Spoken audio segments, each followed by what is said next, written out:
As the city is peaceful, but they are still prepared. Back to you. And now that the U.S. Marines have taken administrative control in the city, does this mean that they'll work with the Iraqis, that they'll eventually arm these Iraqis to help them patrol the city? Well, I can tell you this, that right now they're trained, U.S.-trained Iraqis who are inside the city using weapons that the military has seized from the Iraqis, and they are patrolling inside the city with AK-47s, rocket-propelled grenades. These are the so-called Iraqi freedom fighters trained by the U.S. It's unclear how soon a police force will be trained. It will take some time. Unclear how peaceful things are inside the city. If there was a lot of looting, I have not heard that yet, like other places. But the Marines are inside the city, and they are prepared to work with the locals who want to take care of things themselves. That's why the Marines have not gone in with a huge force as they have in other cities. Go ahead. I was just going to ask you, because a big concern was that Al-Kut was sort of the center for suicide bombers, for people coming in from other countries and gathering here to launch suicide attacks. Have the Marines seen that? Absolutely. That was the early report a couple of days ago, and there are 2,000 to 3,000 Jordanians, Syrians, people from Sudan, and that was the concern, that they would pop up, launch suicide attacks, either individually on motorcycles or in vans and trucks. That has not happened yet. They're going to set up very careful checkpoints around the city and make sure they can try to avoid that. That is the only concern they have right now. But the locals have tried to put out a message to these so-called paramilitaries and outsiders. In the words of John Wayne, as one Marine put it, you don't have to go home, but you can't stay here. Back to you. Art Harris, many thanks to you, and you stay safe out there. Again, the city of Al-Kut now under the administrative control of the U.S. Marines, and they are working with the Iraqis to maintain control of that city. Let's go 100 miles up the road to Baghdad now. There have been several explosions this morning. CNN's Michael Holmes is there to update us on what's going on right now. Good morning. Good morning to you, Carol. Yes, another explosion just a couple of seconds ago, actually. It sounded like a tank. I want to bring you up to date on a very important meeting that has taken place today. It was a meeting attended by just the kinds of people that Baghdad needs to get back to work. Civil engineers, civil servants, doctors, lawyers, teachers, policemen, senior policemen too. It was addressed by Mohammed Mohsen al-Zubadi, who is a former exile opposition leader, now back obviously in his homeland. He was urging people to get back to work, particularly police, to get back to work and stop some of the looting that's gone on and that Marines have been unable or unwilling to get involved in preventing. Also, he's particularly urging electricians to go back to the power station. This is still a city without power, and that is something that's been concerning relief and humanitarian officials too. Power's been out for days now. Now, there has still been a lot of activity around Baghdad, not as much as in recent days, but still significant. I mentioned the tank firing just a short time ago, and a few hours ago, a massive explosion about a mile or two from here, west of Baghdad, in the area of Saddam Hussein's main presidential palace. It wasn't the palace itself, but it was in the compound. It appeared to be an airstrike, and the plume of smoke reached into the sky. It was an enormous explosion. There have been rumors for some time that there is a bunker in that area, and we're yet to get confirmation. Perhaps it was a bunker busting bomb, who knows. There was action also nearby here just last evening, an incredible firefight breaking out. We're told 2 men with AK-47s fired on Marines, and Marines responded with withering fire. 50 caliber machine guns raking the area about 200 or 300 meters from where I stand now. Marines scrambling down to the area, their M16s chattering for about 20 minutes this went on. We're told the 2 men with AK-47s are no more. So certainly an air of tension remaining in Baghdad, Carol. This meeting's certainly a sign of what US Marines have been wanting for a while, and that's to have the security responsibility, if you like, pushed away from them and onto Iraqis. Carol. And it seems like they're headed in that direction, but we'll just have to see. Can you update us on this U.S. Marine that was killed at a checkpoint to a hospital? Yeah, Carol, that was another tragedy at a checkpoint, and the tragedies have been on both sides. We've seen suicide attacks at checkpoints where Marines have been killed and soldiers have been killed. We've also seen Marines, obviously very nervous, opening fire on civilian vehicles, and children have been killed in those unfortunate incidents. This one you're referring to was a US Marine at a checkpoint. What happened was two men came up to that checkpoint. One pulled out a firearm and shot dead the Marine. Other Marines opened fire. They killed one of the two men. The other one managed to escape. Now, the dead gunman was carrying identification papers that were Syrian. Whether he was Syrian or not, we don't know for sure, but certainly an indicator that perhaps he was. So, yes, yet another checkpoint tragedy, and they're very nervous on checkpoints. I spent a large part of yesterday driving around various checkpoints, reporting just this very nervousness, and within hours of returning here, we heard of this latest incident, Carol. Yeah, and no release of the identification of the Marine who was killed. Michael Holmes, many thanks to you. Reporting live from Baghdad this morning. We'll get back to you. Still to come, stealing Iraq's history, looters in Baghdad walk off with ancient artifacts. We'll be right back.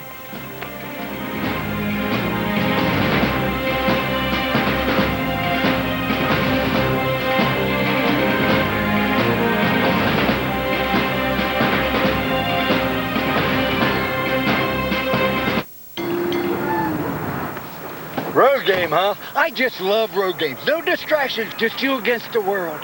It's an opportunity to prove yourself, to show everyone out there you can win no matter what. It's just a sales call. Son, there's no such thing as just a sales call. When you're on the road, count on Fairfield Inn's inviting affordable rooms. Son, you need a fight song. Bum, bum, Yeah, fight song. Break out your freight. Road game, huh? Now make 5 stays and earn a free weekend. Call 1-888-MARRIOTT today. Fairfield Inn. Your married awaits. Hey, I'll get this. Besides, I get airline miles. With your business card. Huh. What is your credit card doing for your small business? You earn miles on everything you buy? Yeah, from supplies to travel expenses. The Citi Platinum Select Advantage Business Card. Call now and you could get 1 mile for every dollar you spend. Miles that may never expire. Plus 10,000 bonus miles. I use my miles for car rentals, hotels, on over 25 top airlines, even a well-earned vacation. Plus, get benefits like account summaries, business discounts, online fraud protection, and more. Call now to request your card. I'd like the Citi Advantage business card and 10,000 bonus miles. And soon, your miles could take you almost anywhere. Oh, Paris is great. And flying free? Makes it even better. Smart business decision. The Citi Advantage Business Card. Call now to request your card and 10,000 bonus miles. CNN takes you into the whole story. But how much fighting still remains? And is Saddam himself dead or alive? No one gets you closer than CNN, the most trusted name in news.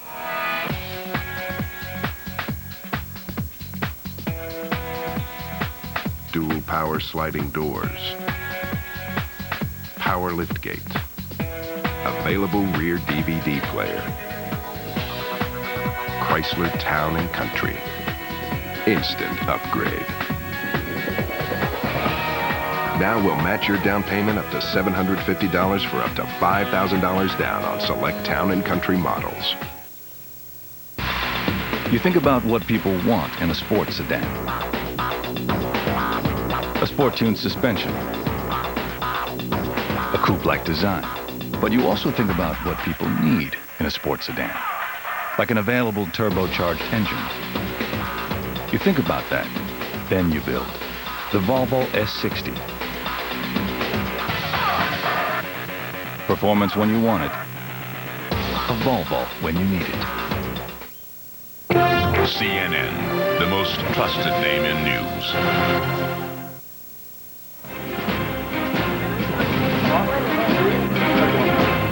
I want to get back.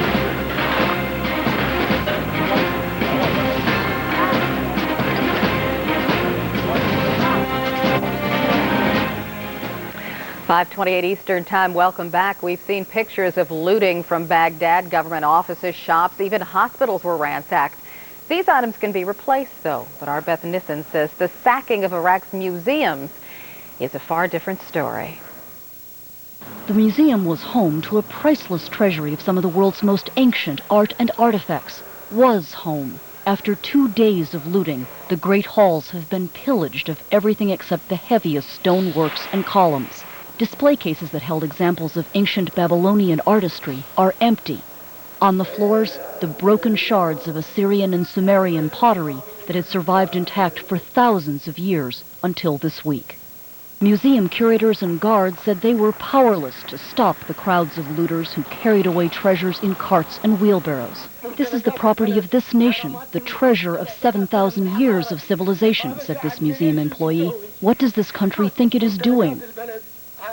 It will be difficult to determine the full listing of what has been stolen from the museum's collections. Museum offices and records were also trashed.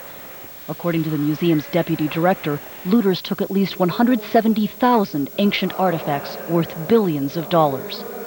Many were items like these, seen in a recent traveling exhibit of treasures from the royal tombs of Ur, majestic bas-reliefs, elegant carvings, exquisite jewelry, works in semi-precious stones, and works wrought in gold. Also among the museum's holdings, thousands of inscribed clay tablets, including those containing Hammurabi's Code, one of the earliest codes of law. The Iraq Museum in Baghdad only reopened 6 months ago. It was closed at the beginning of the Gulf War in 1991. There were reports that museum officials recently removed antiquities from their display cases and placed them in storage vaults. But museum workers said looters had smashed the vaults or been let into them and had cleared the vaults too. Archaeologists worldwide were stunned by the destruction. John Russell of the Massachusetts College of Art saw scenes of the devastated museum for the first time as he was doing a live interview with CNN. It may be that some of the most unique or rare objects never went back on display. Oh my gosh, I'm looking at pictures of things I can't believe here. International dismay at the looting quickly gave way to anger. Before the war, concerned art historians and archaeologists met with officials at the State Department and the Pentagon and were promised that the museum would be protected by the U.S. military. It was not. And in a matter of hours, the priceless remnants of thousands of years of human civilization disappeared. Beth Nissen, CNN, New York. Baghdad remains a dangerous city despite the collapse of Saddam Hussein's regime. We just heard from Michael Holmes. Well, we'll have more on the unfinished business in Iraq when our coverage continues.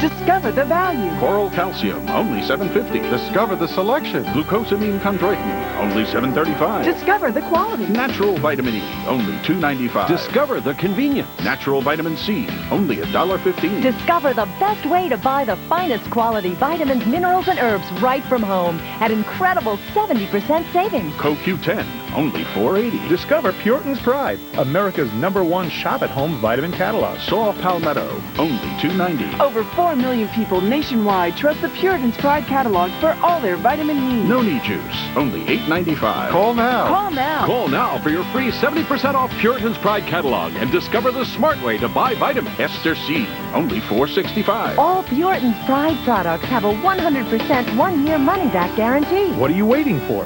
Call now for your free Puritan's Pride catalog and receive a coupon for $5 off your first order. Call 1-800-475-6644.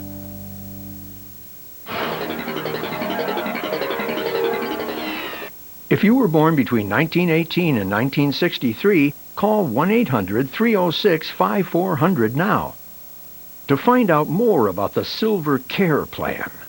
The average funeral now costs over $6,000. But did you know your survivors may only be able to receive government death benefits up to $300 if they qualify, leaving your loved ones to pay the balance? You must be age 40 to 85 to qualify. No physical examination is necessary, and coverage starts as soon as you're accepted. The Silver Care Plan is a way for you to help protect your loved ones at a time they'll need it most. To get free information about the Silver Care Plan and its benefits, call 1-800-306-5400. You have no obligation, so call now.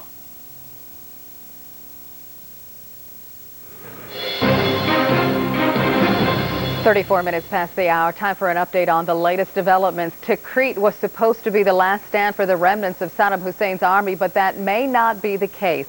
Our Brent Sadler got there ahead of a U.S. Marine Expeditionary Unit. He found military bases and equipment abandoned and saw no sign of the Iraqi military. However, after these pictures were taken, Sadler and his crew were shot at by Saddam loyalists. A member of Sadler's crew was injured slightly by flying glass. In the meantime, the Marines are now in control of the town of Al-Kut, south of Baghdad. After days of negotiations, religious and civic leaders handed over administrative control of the city of 300,000 residents to coalition forces.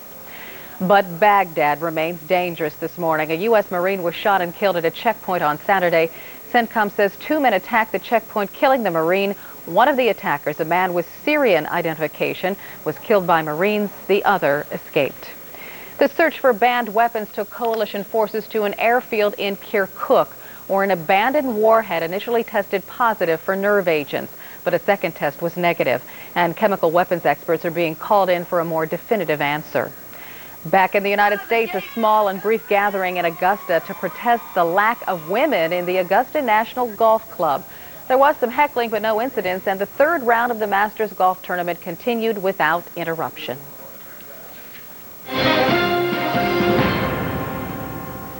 The U.S. called the fall of Baghdad a turning point in the war, but as CNN's Barbara Starr reports, Iraq is still a dangerous place and much needs to be done.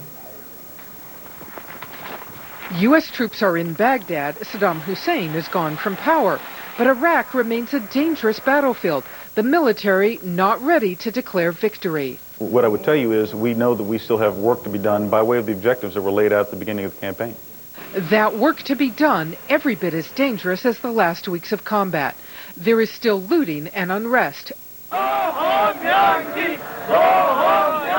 Additional U.S. troops are flowing in to help with security. Local police may return. But U.S. troops could be patrolling for months before a new government is elected and society fully functions again without massive humanitarian assistance. And while the Iraqi military is largely destroyed, finding out what happened to the country's now vanished leaders remains a priority, if only to reassure a still nervous Iraqi public that they are gone from power. We still must capture, account for, or otherwise deal with Saddam Hussein and his sons and the senior Iraqi leadership. Marines may find clues in the next few days as they move north to Tikrit to confront the final remnants of the regime. It could be the final major battle. Still on the to-do list, the main reason for going to war, finding weapons of mass destruction. So far, none has turned up. And an administration that appeared certain of the evidence before the war now has a new strategy for getting information about weapons and the so-called death squads. Rewards are available to those who help us prevent the disappearance of personnel, documentation, and materials. Good lives and a better future are possible for those who turn themselves in and choose to cooperate with coalition forces. And there is one more job before the war will be done, finding the 7 Americans still being held prisoner of war. Barbara Starr, CNN, The Pentagon. And our Cristiano Amanpour says the ousting of Saddam Hussein had a steep price. We want to warn you. This report contains some graphic images and graphic language. Baghdad wallows in the wreckage of war. Iraqi tanks and armored vehicles blown up on the city streets, cars and trucks still waving the white flag lest they be mistaken for the enemy. And here, right in the middle of a residential neighborhood, a missile. We're told a